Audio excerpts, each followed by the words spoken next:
She is a child prodigy who at barely 16 is a world-acclaimed author of 6 books. At 8 years,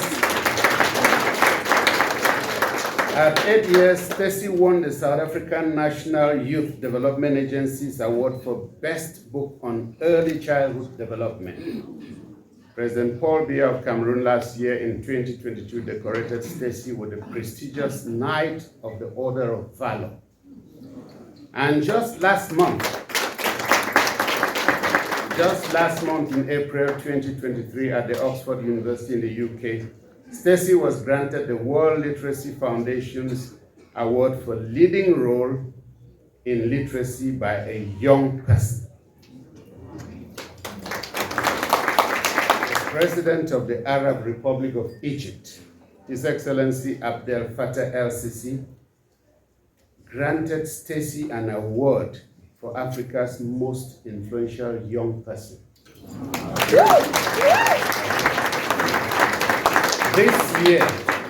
This year, Cameroonian-born mathematician, you see why I have them up today, and professor at the University of the Free State, UFS in Bloemfontein, Professor Abdon Atangana, was elected the world's second best mathematician.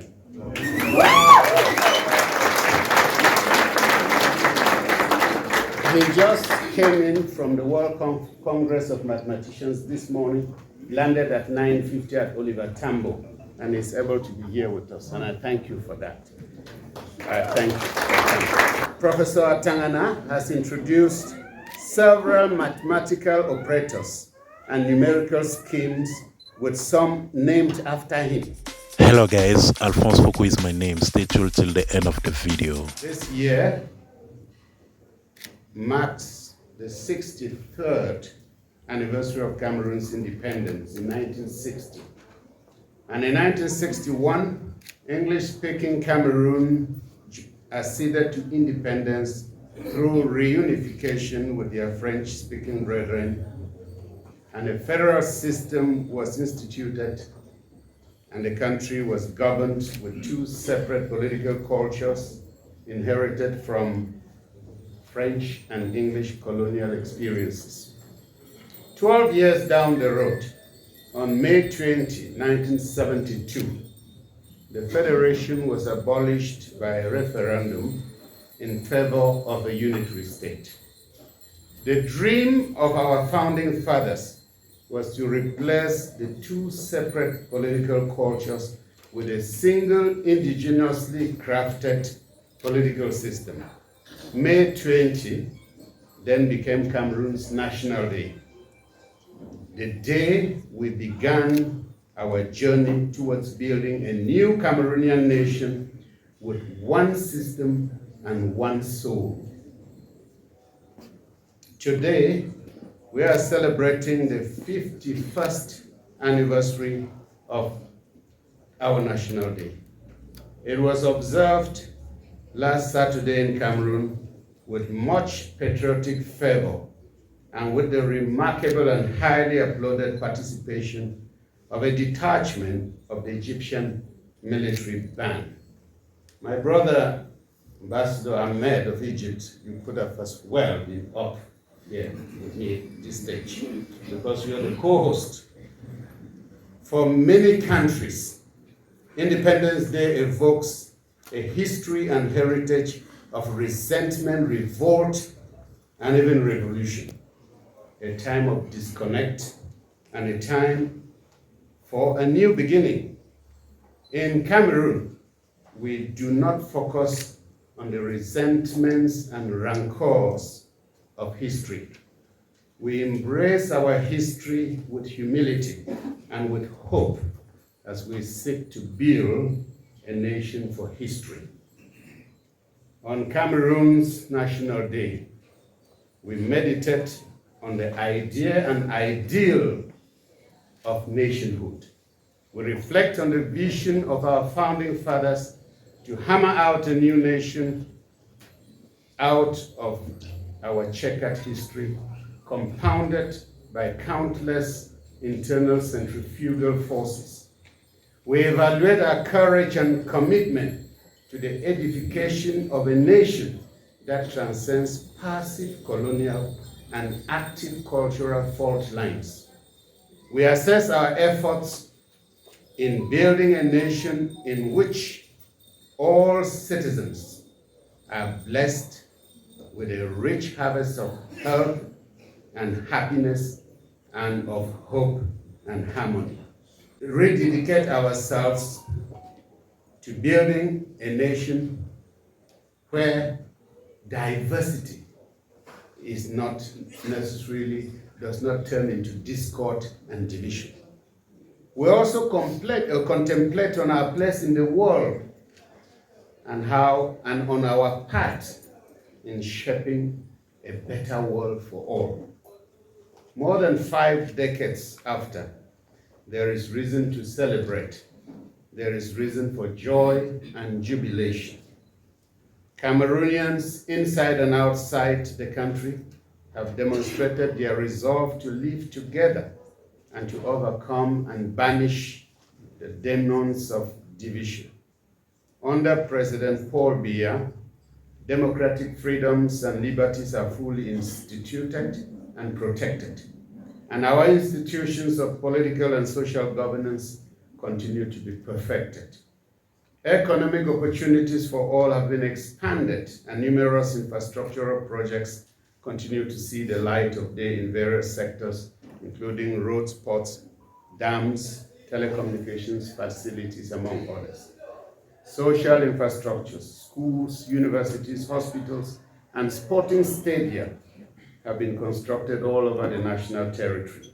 Literacy rates in Cameroon this year, 2023, stand at 81.15% for adult males and 68.88% for adult females.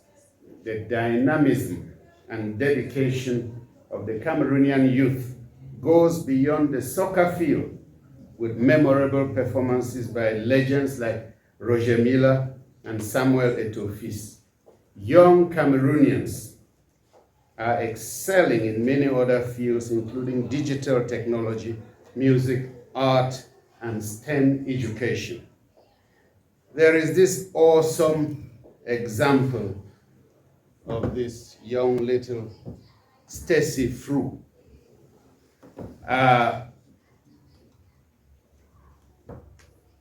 She's a child prodigy who at barely 16 is a world-acclaimed author of 6 books. At 8 years,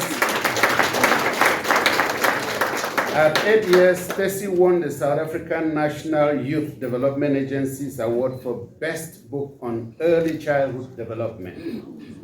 President Paul Biya of Cameroon last year in 2022 decorated Stacy with the prestigious Knight of the Order of Valor. And just last month in April 2023 at the Oxford University in the UK, Stacy was granted the World Literacy Foundation's award for leading role in literacy by a young person. And of even greater significance, the President, Ahmed, you're truly a verdict today.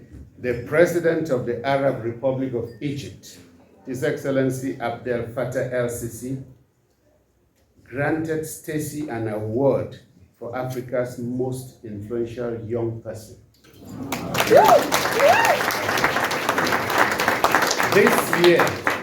This year, Cameroonian-born mathematician, you see why I have them up today, and professor at the University of the Free State, UFS in Bloemfontein, Professor Abdon Atangana, was elected the world's second best mathematician.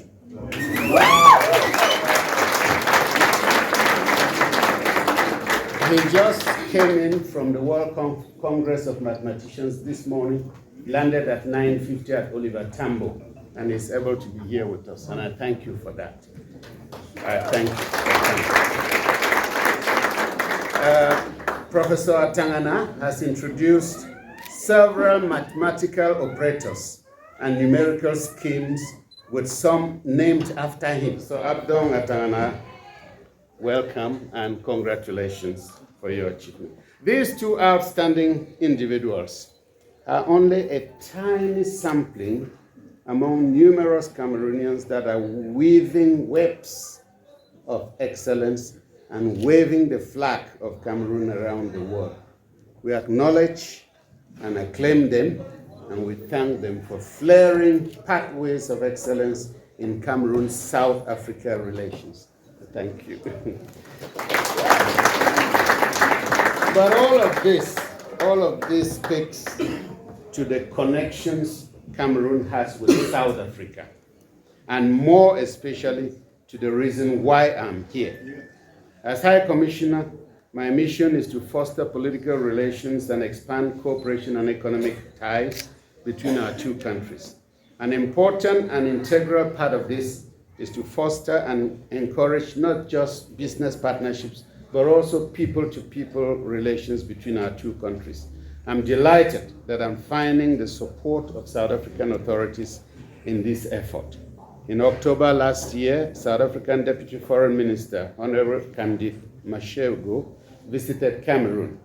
And from April 4th to 6th, 2023, just a couple of weeks ago, Her Excellency Naledi Pandor, South African Foreign Minister, was herself on a working visit to Cameroon.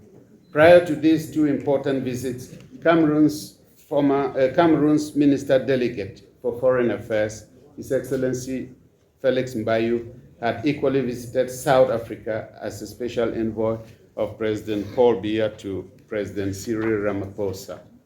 Both countries are currently finalizing a series of agreements and protocols to strengthen the framework for bilateral relations and cooperation in various fields of mutual interest. Trade between the two countries is still timid, and the balance of trade is largely in favor of South Africa. Cameroon exports to South Africa rubber, sawn wood, knit women's textiles, iron pipe fittings, and South Africa exports to Cameroon refined petroleum, fruits and juices, wine, and manufacturing components, among others. There is need, however, to intensify bilateral efforts towards leveraging the vast untapped potential existing in Cameroon and South Africa. To this end, it is desirable to put in place mechanisms to ensure that investors and business people can freely operate in both countries with confidence and without recrimination or retribution. Cameroon is an open country where all are welcome with warmth and hospitality. Foreign investors and businesses operate freely in Cameroon. South Africa is even a dominant actor in our highly profitable telecommunications sector, doing brisk business without suffering any hurt or hindrance. Cameroonian investors and business operators in South Africa should be able to benefit from a similar favorable business environment and reciprocal protection of their investments. Cameroon's checkered history, I know I've been long, but our checkered history has bequeathed us with astounding contacts and connections with the rest of the world. European influences in Cameroon's contemporary history involving Germany, France, and Britain are better known and need no recall here. Cameroon nurtures and cherishes her bilingual and bicultural character through membership of the Commonwealth of Nations and the l'Organisation Internationale de la Francophonie, l'OIF. Yet, this is only part of Cameroon's history. Our relations with the world are as much a product of our modern diplomacy as they are a product of our history with the world. Our contacts with the Arab world stretch far back into the early 5th century through the voyage or periplus of Hanun, the Carthaginian king and explorer who named Mount Cameroon the chariot of the gods. That is, Carthage is today's modern Tunis. With the Iberian Peninsula, particularly the Lusophone countries, Portuguese explorer Fernando Fernand de Pau visited the coast of Cameroon in 1472 and named the Wuri River as the Rio dos Camarões, or River of Prawns or Shrimps, after the abundance of these crustaceans in our water, thus giving our territory the name of our country. Now, in the 17th century, a young man born in 1696 in the Logon Birni kingdom of northern Cameroon was kidnapped and sent to Constantinople, that is modern-day Turkey. He would later find himself in Russia as an influential military genius, renamed General Abraham Petrovich Hannibal, the great-grandfather of the quintessential Russian writer Alexander Pushkin. What an amazing connection between Cameroon and the Slavic peoples of Eastern Europe. In a similar twist of history, through the agency of the transatlantic slave trade, many people of African descent were moved to the New World. Now, many are tracing their ancestry to Cameroon and building linkages, consolidating linkages between Cameroon, the Americas, and the Caribbean. In relatively more recent times, Cameroon's active diplomacy has nurtured excellent relations with other countries in Africa, Asia, Latin America, and the Pacific. Now, why am I reciting all this? It's just to say that this extensive web of contacts and connections grafted on the trunk of 250 indigenous ethnic groups and 200 local languages. Did you know that I don't understand my wife and she doesn't understand me until we speak English and French? Now, all of this is what makes Cameroon unique and universal, all at once. Cameroon, though often referred to as Africa in miniature, Cameroon can also qualify as a microcosm of the world.